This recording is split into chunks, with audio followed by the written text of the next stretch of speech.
So what is a resident return visa and when do you need to apply for one? What usually happens is that people are granted permanent resident visas that are valid for a period of 5 years. At the end of that 5-year period, if they then want to travel overseas and return to Australia as a resident, they have to make sure that they hold a valid resident return visa. You can get a resident return visa in a number of different circumstances.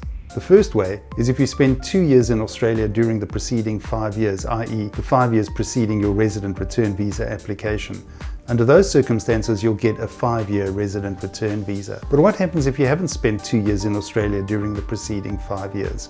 Well, you'll be able to apply for a 1-year resident return visa if you're able to prove that you have substantial ties to Australia. These ties can be either employment related, business related, financial related, family related, or community related. So if you can prove substantial ties, you haven't lived in Australia for a period of 2 years, you can apply for this resident return visa valid for a period of a year. And you can renew that resident return visa on an annual basis if you want to, subject to still proving substantial ties. At some point, you'll clock up 2 years of residence in Australia and will be able to get a 5-year resident return visa, and ultimately you'll qualify for citizenship when you live in Australia for a period of 4 years with 1 year as a permanent resident. The biggest misconception that people have is that when their resident visa expires, if they haven't yet started living in Australia, they often think that they have to apply for permanent residence from scratch, either under an employer-sponsored visa or general skilled visas. But you can apply for a resident return visa even though you might not have lived in Australia for a period of 15 or 20 years since your resident return visa expired.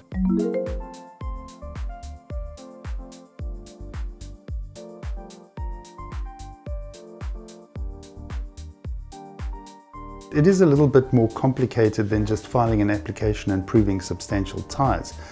For example, if she hasn't lived in Australia for a period of 10 years, where she hasn't actually visited Australia once during that 10-year period, we're going to have to file the application for the resident return visa from within Australia.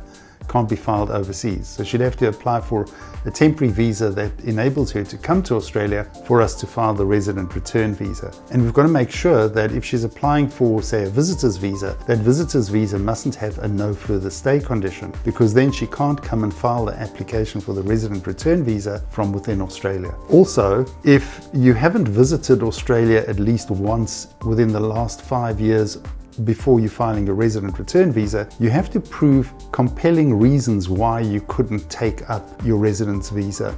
So these compelling reasons could be maybe you had a family member who was sick and you had to go overseas to take care of the family member, or there might have been work commitments, health issues. Those are the type of circumstances that you might have to prove if you're proving compelling circumstances. If you were previously a permanent resident of Australia and you've allowed that permanent residence to lapse, why don't you complete one of our free preliminary questionnaires on our website? Within 48 hours, we'll get back to you with regard to your visa options, and be sure to mention in that questionnaire that you have been a permanent resident of Australia in the past.